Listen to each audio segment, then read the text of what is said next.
Start. Yeah, good morning everyone. Today we are doing a topic of mathematics for BCom second semester students, right? Matrix. It is a topic from matrices, and you can see on my screen. My screen is already visible to you. We'll discuss Cramer's rule and one more topic of matrices which we are going to discuss is Gauss-Jordan elimination method. So my dear students, already you know how to solve matrices, how to solve determinant. I'll help you out with this also. We have a question here, question number 14, which says solve the following system of equations by Cramer's rule. By Cramer's rule, we have to solve this equation. The equations are given to us 2x minus 3y plus z is equal to 7. 2x plus y minus z is equal to 1. 4y plus 3z is equal to minus 11. तो बेटा solve करने का मतलब है आपको x, y और z की value इसमें फाइंड आउट करनी है और ax इक्वल टू b वाले मेथड से नहीं फाइंड आउट करनी है. क्रैमर्स रूल का जो दूसरा नाम है वो है डिटर्मिनेंट मेथड. इसमें आपको सबसे पहले कैपिटल डी फाइंड आउट करना है और रो वाइज लिखते हैं हम. आपको पता ही है इसमें जो मैट्रिक्स ए है वो ये है. रो वाइज बोलूंगा मैं 2 माइनस 3 1 2 1 माइनस 1 4 3 0 4 3 बिकॉज एक्स वाली टर्म जो है इसमें मिसिंग है थर्ड वाली इक्वेशन में. तो ये 0 4 3 ये मैट्रिक्स ए है जिसका डिटर्मिनेंट मैं निकाल रहा हूँ और आई होप सभी को डिटर्मिनेंट सॉल्व करने आता है. अगर आप ए 1 1 यानी 2 को लेंगे तो फर्स्ट रो और फर्स्ट कॉलम को छोड़ दीजिए. आपको दिखेगा 1 माइनस 1 4 और 3. 1 इंटू 3 करना है फिर बीच में माइनस आएगा. 1 इंटू 3 इज 3 बीच में माइनस आएगा और माइनस 1 इंटू 4 आएगा तो प्लस 4 हो गया. 2 ब्रैकेट 3 प्लस 4. उसके बाद आएगा minus of minus 3. Determinant 3/3 matrix के लिए सभी को सॉल्व करने आता ही है. माइनस ऑफ माइनस 3 इस कॉलम और फर्स्ट रो और सेकंड कॉलम को छोड़ दीजिए. आपको दिखेगा 2 0 माइनस 1 और 3. 2 into 3 6 minus of minus 1 into 0 यानी कि 0. फिर प्लस 1 1 ए 1 3 को लीजिए थर्ड कॉलम और फर्स्ट रो को छोड़ दीजिए. आपको दिखेगा 2 1 0 4 तो 2 इंटू 4 कीजिए माइनस 1 इंटू 0 कीजिए यानी कि ये हो गया 8 minus 0. 4 plus 3 7 2 the 14. 3 into 6 18 and 1 8 the 8. 18 plus 14 32 plus 8 40 आ गया. तो अगर कैपिटल डी आ गया हमारा ये डिटर्मिनेंट आ गया. अगर कैपिटल डी हमारा जीरो के इक्वल नहीं है तो क्रैमर्स रूल का जो सॉल्यूशन है वो ये कहता है x is equal to we have d1 by capital D, y is equal to d2 by capital D and z is equal to d3 by capital D. अब लेकिन मेन क्वेश्चन है d1 कैसे निकालेंगे. d1 के लिए ये जो 7 1 और 11 था बेटा इसे फर्स्ट वाले कॉलम से रिप्लेस कर देना है. अगर आपको ध्यान हो तो फर्स्ट कॉलम था 2 2 0 क्योंकि इसमें x वाली टर्म मिसिंग थी. First column was 2 2 0 and you have to replace this 2 2 0. मैं कॉलम वाइज पढ़ रहा हूँ इस बार. By 7 1 and 11 by 7 1 and minus 11 right. तो देखिए फर्स्ट कॉलम 7 1 और माइनस 11 हो गया. सेकंड कॉलम वही सेम है जैसा कि कैपिटल डी में था माइनस 3 1 4 माइनस 3 1 4 और जो थर्ड कॉलम है वो है 1 माइनस 1 और 3 1 माइनस 1 और 3. अब आई होप डिटर्मिनेंट आप सभी को सॉल्व करने आता है. डिटर्मिनेंट आप सॉल्व कीजिएगा वही सेम 3/3 मेथड से जैसे मैंने पहले बताया. तो डिटर्मिनेंट सॉल्व करके आएगा आपका 40. अब हमें D2 निकालना है. अब D2 में क्या करना है यही 7 1 और जो माइनस 11 है इसे सेकंड कॉलम जो कि था माइनस 3 1 4 उससे रिप्लेस कर देना है. कहने का मतलब है माइनस 3 1 और 4 के प्लेस पे आप क्या लिखेंगे 7 1 और माइनस 11 लिखेंगे. फिर इस D2 डिटर्मिनेंट को सॉल्व कीजिए. सॉल्व करके आपका माइनस 80 आएगा.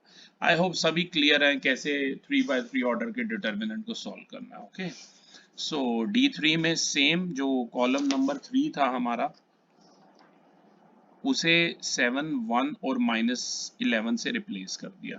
अगर आपको ध्यान हो तो कॉलम 3 क्या था 1 माइनस 1 3 था उसकी जगह आ जाएगा 7 1 माइनस 11. उसे सॉल्व कीजिए D3 आ जाएगा माइनस 40. फिर आपको फॉर्मूले पता ही थे बेटा x was D1 by D capital D, y was d2 by capital D and z was d3 by capital D. जो भी आपकी d1 capital D, d2 capital D और D3 और कैपिटल D की वैल्यूज आई हैं, इनमें सब्स्टिट्यूट करिए। Substitute करने पे आएगा x1 x आ जाएगा 1, y आ जाएगा -2 और z आ जाएगा -1। और अगर आप क्रॉस चेक करना चाहते हैं तो ये तीनों वैल्यू आप किसी भी इक्वेशन में डाल के रखिए, पहली में, दूसरी में, तीसरी में, अप टू यू, तो आपकी LHS RHS जो है वो बराबर आएगी, राइट। क्लास एक और क्वेश्चन ऐसा हम डिस्कस कर लेते हैं, ये 2x2 मैट्रिसेस के लिए 2011 के एग्जाम में आया भी हुआ है। मैं क्वेश्चन रीड कर देता हूं आपके लिए। The equilibrium conditions for two substitute goods are given by 5p1 minus 2p2 is equal to 15 and minus p1 plus 8p2 is equal to 16।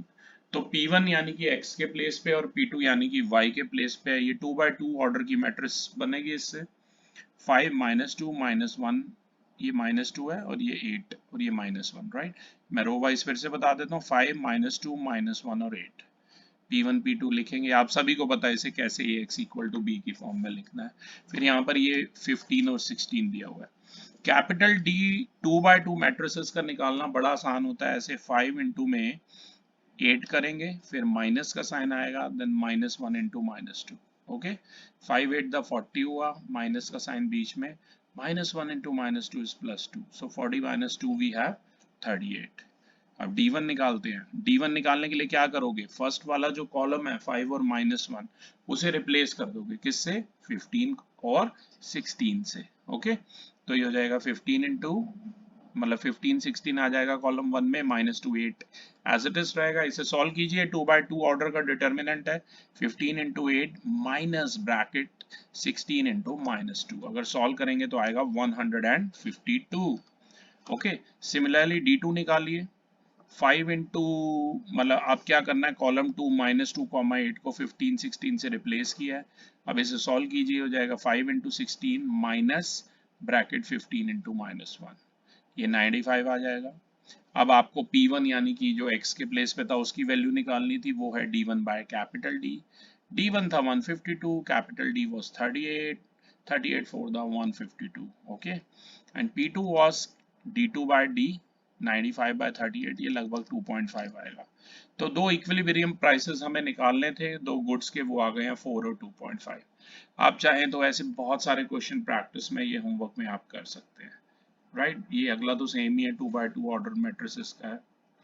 यहाँ एक क्वेश्चन देखिए, इसमें बस डिफरेंस क्या है, 17th वाले में 3 आइटम दे रखे हैं, बिल्कुल वैसे ही आप इक्वेशन बनाओगे, Ax इक्वल टू की B की फॉर्म का, फिर डिटर्मिनेंट A का निकालोगे, फिर D1 D2 D3 निकालोगे, और फिर वैसे ही x equal to D1 by D, D2 by D y हो जाएगा, और D3 बाई D Z हो जाएगा। तो क्लास इस हिसाब से आप क्रैमर्स रूल के क्वेश्चन इजीली सॉल्व कर सकते हैं। पर अगर क्रैमर्स रूल से आता है तो Ax इक्वल ये इनवर्स के चक्कर में मत पड़ जाना, वरना गलत हो जाएगा, राइट। ये ध्यान रखना। यहाँ पर एक और मेथड है मेरे पास, जो आज का हमारा मेन टारगेट आ रहा है, गॉस जॉर्डन एलिमिनेशन मेथड, या इसे एलिमेंट्री रो ऑपरेशन मेथड भी कहा जाता है। 3 इक्वेशन में क्वेश्चन रीड कर देता हूँ आपके लिए। Solve the following system of linear equation using Gauss-Jordan elimination method. The three equations are x plus 2y plus 3z is equal to 1, x plus 3y plus 5z is equal to 2, and 2x plus 5y plus 9z is equal to 3. तो सबसे पहले बेटा आपको इसे ax equal to b की form में लिखना है। रो वाइज लिखिए इसे 1 2 3 फर्स्ट रो, और ये साइड में 1 आया, यहाँ एक्स वाई जेड आएगा, आपको लिखना तो आता ही है इसी को। अगर आप चाहें ना इसकी 3/3 की इसकी 3/1 से मल्टीप्लाई करोगे तो यही सेम इक्वेशन ही बन जाएंगी। Then second row we have 1 3 5 and the third row we have is 2 5 9, right. तो सबसे पहले आपको काम क्या करना है, ax इक्वल टू b की फॉर्म में रखना है। हमारा एम है क्या निकालना बेटा, एक्स वाई जेड की वैल्यूज निकालना। तो अब इसमें ध्यान से देखो, क्वेश्चन को साथ साथ देखते हुए चलना है। इसमें रो और कॉलम पे ऑपरेशन लगाने हैं, राइट। जैसे मैंने रो 2 पे ऑपरेशन लगाया r2 माइनस r1, और r3 पे लगाया r3 माइनस 2r1, ठीक है ना। यहाँ देखिए रो 2 पे क्या लगाया था ऑपरेशन मैंने, रो 2 पे अगर आपको याद हो तो लगाया था r2 माइनस r1। तो बेटा r2 क्या है, मतलब 1 माइनस में r1, तो 1 माइनस 1 ये 0 आएगा और रो 2 पे लगेगा। ऐसे ये 3 माइनस 2 1 हो जाएगा, और 5 माइनस 3 2 हो जाएगा। और रो 3 आप चाहे तो चेक कर सकते हैं, ये बन जाएगा 0 1 2। रो 1 तो एज इट इज रहेगी 1 2 3, और ये बन गया 0 1 2। इसके बाद आगे देखते हैं। इसके बाद बेटा दूसरा ऑपरेशन मैंने लगाया R3 पर, which is R3 minus 2R1। तो R3 पर R3 माइनस 2R1, तो 2 माइनस 2 इंटू 1 मतलब 2 माइनस 2 ये 0 हो गया। ऐसे ही 5 माइनस 2 इंटू 2, 5 माइनस 4 ये 1 हो गया। और 9 माइनस 2 इंटू 3 यानी कि ये 6 हो गया। 9 माइनस 6 यानी कि ये 3 हो गया। आप देख सकते हैं ऑपरेशन लगने के बाद। अब मैंने क्या किया, R3 पे ऑपरेशन लगाया, R3 माइनस R2।